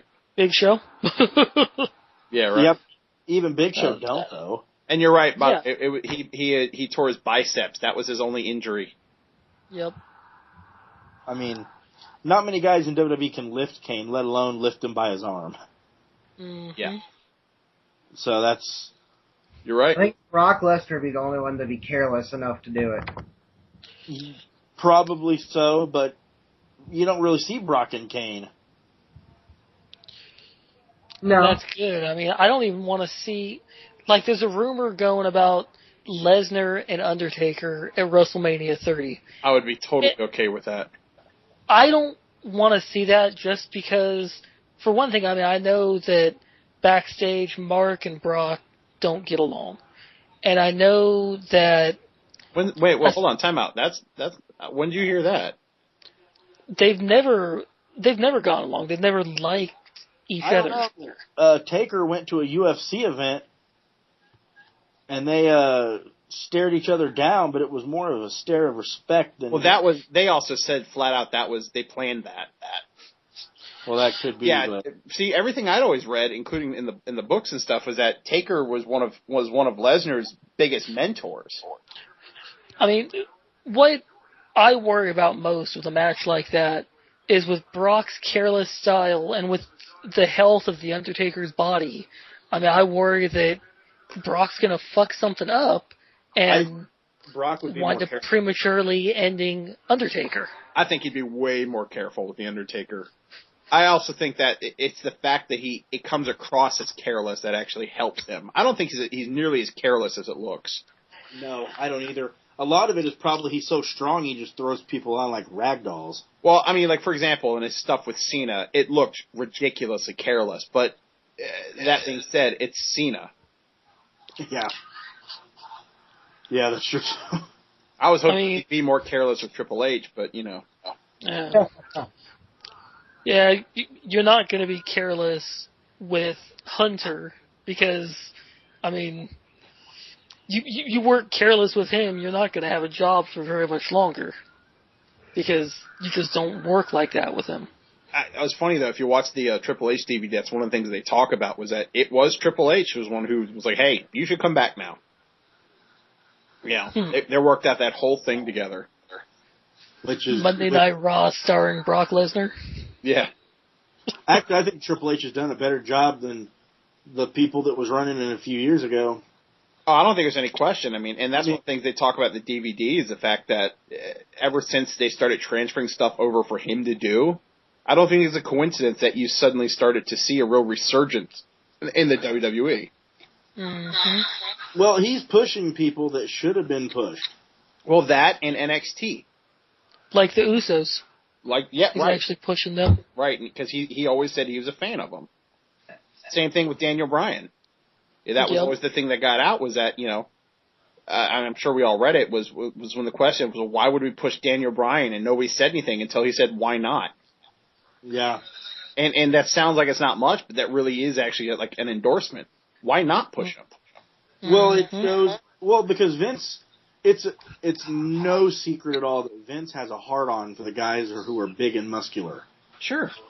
And Bryan doesn't fit that mold. No. And they actually interviewed Shawn Michaels on that about Daniel Bryan getting the push, and Shawn Michaels told Vince that he said the same thing about Shawn when Shawn was first coming in. Well, he said that. He also said that to him like 8 years ago too about Daniel Bryan.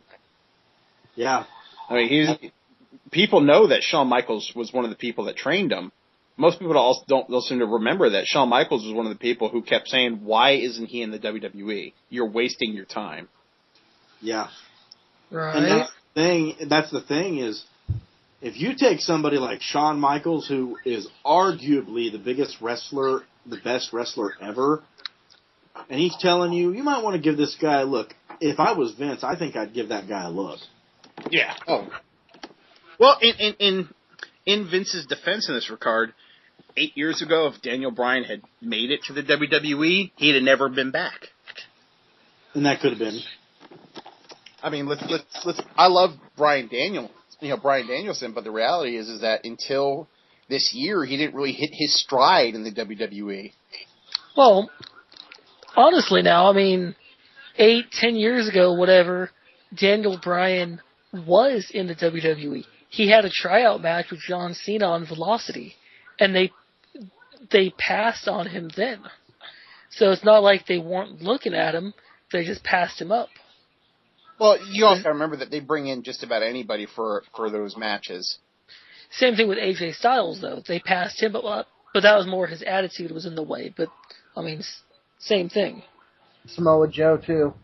Samoa Joe had that also. He looked so different. Yeah, he was skinnier. He was. He's a little bit. He's kind of a fat guy now. Now he's the Samoan fat ass donut machine. But you know what? Joe's size works for him now. Like if he's in the X division, it works because he's this big guy that can fly like big guys usually can't fly. I agree, except for the fact that he has gained a great deal of weight. I don't think Joe cares is why. Kind of like Cassius Ohno. I don't think Joe. I don't think he's as motivated as he used to be. That's because he's not being pushed. I mean, right before Hogan entered TNA, Joe, Daniels, and Styles were about to start a triple threat feud over the TNA World Championship of the World. It would have never been anything of importance, though. Did you World Champion of the World? Yes. Yes, I did. Getting that from freaking Christopher Daniels when he said that by accident. Yeah. I'm thinking, what? Isn't it just heavyweight championship? Yeah, it is. It's you explain. Kazarian, I believe, were the tag champs, weren't they? This is their world tag champ for the world. And yes. And he just ran with it. Okay. It just threw me off when I hear world champion of the world. I'm like... I've actually used that same thing to reference that in my promos, and actually Tom called me on that in that feedback thread of his. Because I would do that shit with Alex Karn as well. That's pretty great. I mean, it's like back when that triple threat was in the works before Hogan took over. It would have made history for the company because they were selling this as the rematch to Unbreakable 06. This was the second coming of Unbreakable. Except for the fact that it wasn't going to be a waste of time because it would have done nothing for the company or for any of those guys. How would that have done nothing for the company? I mean, this put the X Division on the map, and now you've got these three homegrown stars that are doing this, going all in for the company. 3 homegrown talents. Because it was the X Division that got put on the map, and the whole point is that it had already been built up to be something different, which meant you had to come see it, and then these guys came in and did great stuff with that. The problem is that, first off, Christopher Daniels will never win the world title in any organization, nor should he. Well, sure, I mean, he's 40 years old. Well, not just that, he's the weak link in everything. He was great 15 years ago. He's a better character than he is a wrestler now. And he has been for the last 6 years. Fair enough. AJ Styles should never be the face of the company. I don't see how Styles shouldn't be the face of the company. Because they've tried how many times with him in TNA? I mean, he's, a 4-time TNA champion, I think? Right. And I mean, let's be real. 2 of those times they didn't really try with. But the other 2 that they did, it didn't last because he's just not that good of a character. I think this one, when he wins at Bound for Glory, will set him up to be that top guy. I mean, assuming he's actually going to sign a new deal come December, I think there's no doubt that he is going to beat Bully Ray for the title. I agree with that. However, he's going to be the top guy in a dying company. Yeah, I think Styles winning the belt will actually save the company. It won't be dying anymore, especially with the way they wrote off Hogan. That can actually save so much money. It's not going to make a difference. TNA, in order to stay alive, they're going to have to make a lot of changes. Well, Alan, I'm sure you saw the thing recently about they're looking to sell it to somebody. Well, I read that not as they were looking to sell it, but as it was a possibility down the line sometime in 2014, assuming the numbers didn't get better.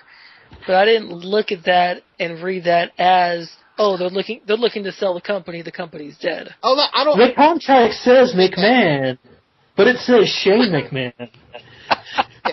I would mark so hard if Shane O'Mac took over TNA. That'd be crazy. Yeah, I don't think that they're looking at selling the company because it's dying so much as I think that they realize that they're not the ones who can run it. Well, Which makes a lot more sense. Yeah, I mean, Shane wouldn't buy it anyway. Shane sold his stock in WWE. Yeah, he's all out. I was just joking. He's got that video corporation over there in China or some shit like that. He's not with that anymore. He just stepped down from. Yeah, he did. Yeah. Yep. And it sparked so much speculation about how Shane's going to come back to save Daniel Bryan from the corporation, which I don't think is going to happen at all, but so many people are trying to speculate that's going to happen. Shane is done being on screen. Mm-hmm. He's done. If anybody saves Daniel Bryan, it's either going to be Cena coming back or maybe Shawn Michaels or Linda. No. I don't think you can't use a guy like a John Cena or a CM Punk because either of those will overshadow Amdrag. WWE does a lot of stupid shit. At this time, I don't think that you can overshadow Daniel Bryan, to his credit. I don't know if you could overshadow him now. He gets bigger chance than pretty much damn near everybody. But if you start putting him with a John Cena will take that spotlight because of the way that they book him. I don't think so. If it's in the situation where Daniel Bryan is the guy going for the title and John Cena's there to back him up along the way, then no, he won't overshadow him. He's there to push Daniel Bryan. But he'd probably go for the title afterward, but in that sense, if he came back to help Daniel Bryan from the corporation, Daniel Bryan is getting that push with Cena's big push backing him.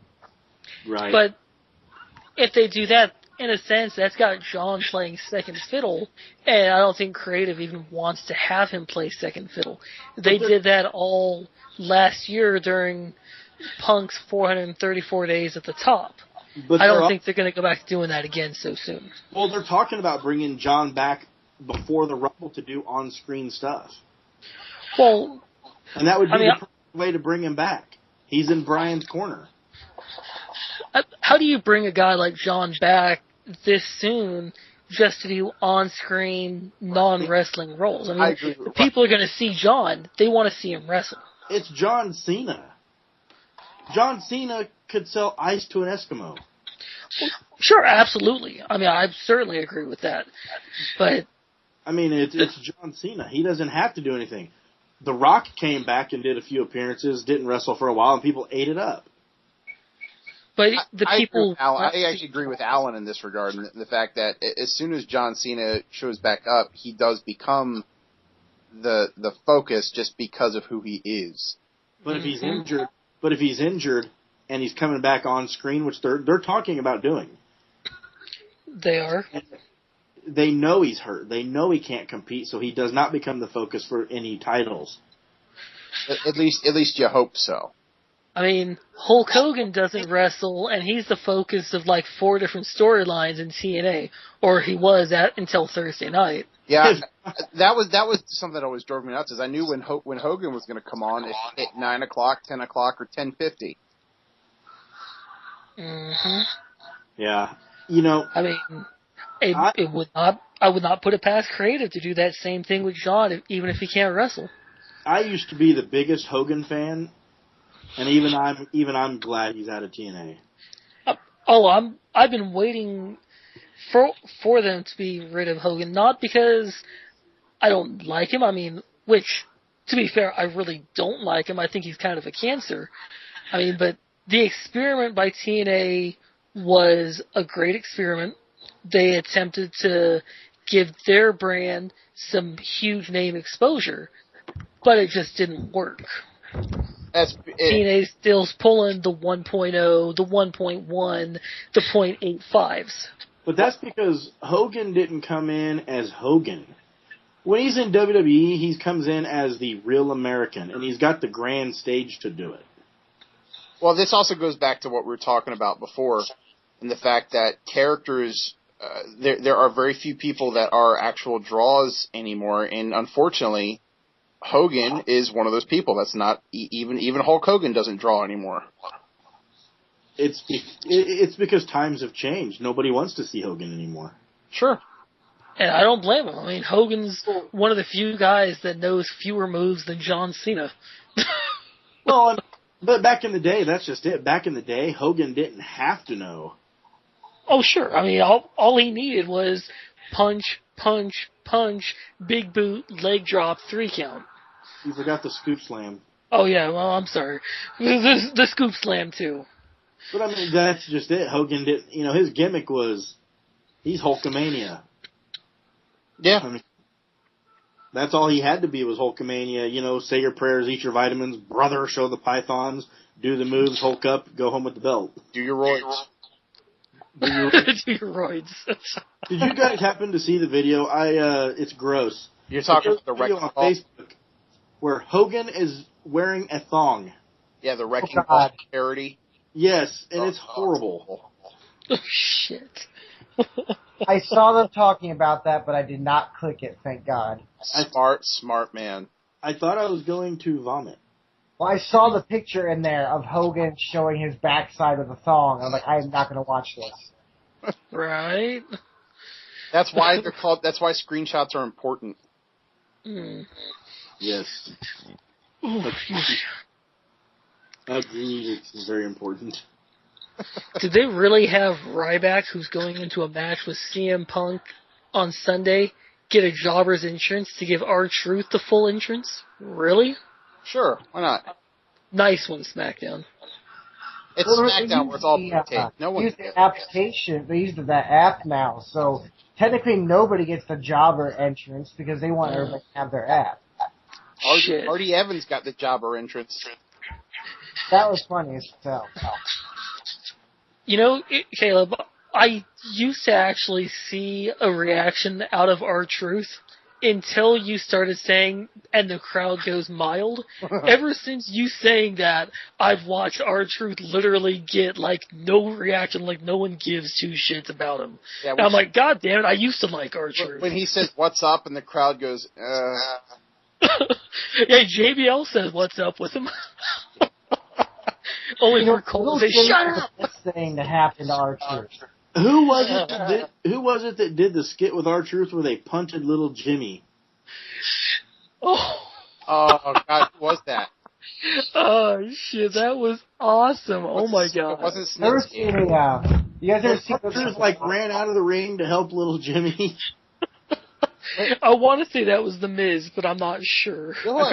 I feel like it wasn't. I feel like it was Daniel Bryan. Was it DB? I don't think it's DB.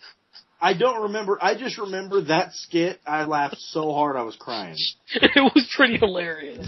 It was R-Truth, Kofi Kingston, and Daniel Bryan. It was Daniel Bryan. Oh God. Did you guys ever see the prototype box that they were talking about maybe releasing? It was an empty box and it said Little Jimmy. Or like, what was that? I think it was Christian, R-Truth, and someone else, and they're getting into an argument. Randy, Riley, Randy, Riley, Randy, Riley, Jimmy! I about died on that. Yeah, the 3 weeks that he ran with that, it was pretty funny. And then it just got old really quick. Heel R-Truth was actually pretty decent. That's because he's heel in real life. Shit. I mean, hell, his little bit that he had with Eve was pretty okay, I thought. I don't remember that. Because it was not, nobody cared. It happened, and I started making jokes that Eve only hangs out with black guys, because she'd hang out with R-Truth, Shad, JTG, or the gangster version of Jesse, who was acting like a wigger, so it's like he wanted to be black. And that's like all that Eve ever hung out with. She knows how to get them buns buttered. Shit. She also flirted with John Cena. He must be well hung.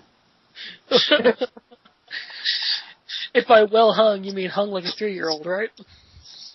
And Alan would know. Oh, Nicky shit. Find his 3-year-old dong, so.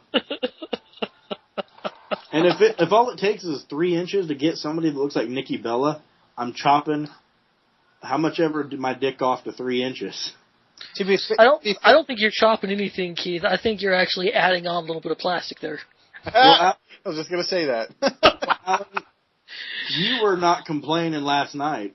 Shit. I must have hit the right spot because I was hitting you so hard that you were squirting. Shit. Let me not actually say that on there. Alan was like, oh Jesus, like, quit moaning my name. Alan, if it makes you feel any better, I totally forgot to start recording this about 40 minutes in. So we're not actually recording? We are now, but we've got we've got 2.5 hours recorded, but at the same time, I definitely missed like the first, or I guess we've got 2 hours recorded. I definitely missed the first 40 minutes of it. So we actually missed like that amazing discussion we had at the beginning. Well, we'll see. I think we got like half of it. Crap. So what I'll do is I'll edit it and then I'll put like a little warning on it, say, hey, we didn't record it because I'm an idiot, kind of thing. Keith takes. Please let me do the voice for that. Huh? Please let me do the voice for that. Oh God. Warning: Caleb's a dumbass who didn't record. Yes, fair enough. Fair enough. Oh, that's great. Yeah, I mean, because I realized halfway through, because I was like, man, where's the little icon when I normally record? Oh, God, I didn't start it. You notice he didn't tell us? Yeah. Yeah, you know why I didn't tell you? He just lets us go on with our day. Of course. Look what we got. Right, because he didn't realize till just, like a little bit ago that he forgot to record it. No, I remembered about 40 minutes in. He's like, maybe if they listen to the show and they realize that it's only half recorded, they won't notice.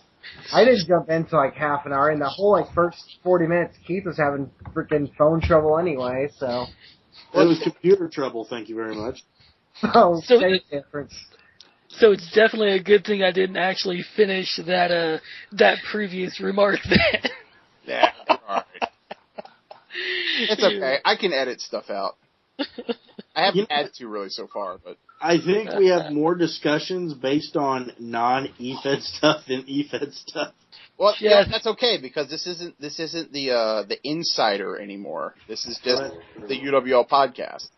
That's true, so we can do that. Yeah, exactly. Morningwood.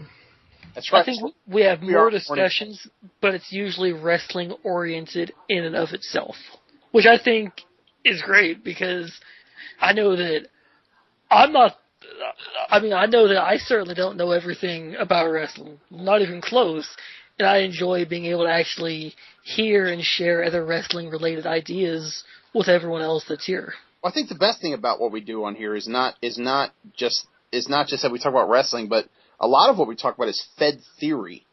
Yes. which is awesome because that's not something you hear anywhere, much less on, like, what was it when EWC did theirs? And they didn't talk about Fed theory at all. And that would have been the one radio show podcast or whatever that should have. Because they would not associate it with any feds. I don't get why certain feds are a fed and they don't do shit. It is what it is, man. Hey, yeah, you're right. It is what it is. That's definitely true. It's just still mind-boggling. Yeah. That's all I'm saying. I agree. Well, go for it, man. I'm sorry. You're a fed. Do what you're kind of telling people you're going to do. Yeah. I hear you. Well, to me, that sounds like a good time to end this podcast, even though, we can keep the call going like we normally do. But as far as the podcast goes, I think that's going to be the end of it for the evening. And the fact that we actually got an extra 40 minutes worth of podcast makes up for that part at the beginning where you fucked up and missed the first 40 minutes. There you go. See? And and now it's come full circle. Alan, to make sure you fucked up. Yeah. Well, I do what I can. Hey, it's okay. It's payback from earlier in the week. I understand. You fucked up? Yeah, now you fucked up. And before sitting on the toilet? Now you have fucked up. Now you fucked up baiting? Oh. Yes! Great discussion for next week. Yeah, Justin, that's the next link we got to put on the chat, by the way, is that entire skit. I gotta fucking find that shit again. I just... Yeah, has everybody in here seen The Whitest Kids You Know? No. I've seen some of it. Okay. Well, after this, I'll put it on here. It's incredible. You know what would be a great discussion that we've never discussed that could be interesting? Now you fucked up. Now you fucked up. You have fucked up now. Now you fucked up. Now you fucked up. Now you fucked up. Now you fucked up. Now you fucked up. Now you have fucked up. Shit. Yeah. What's that, Abraham Lincoln one? That's the one. Yeah, I'll post it afterwards. But for the UWL podcast, thank you guys for listening, and we'll see you next week. If he doesn't fuck up the recording. See you when I see you.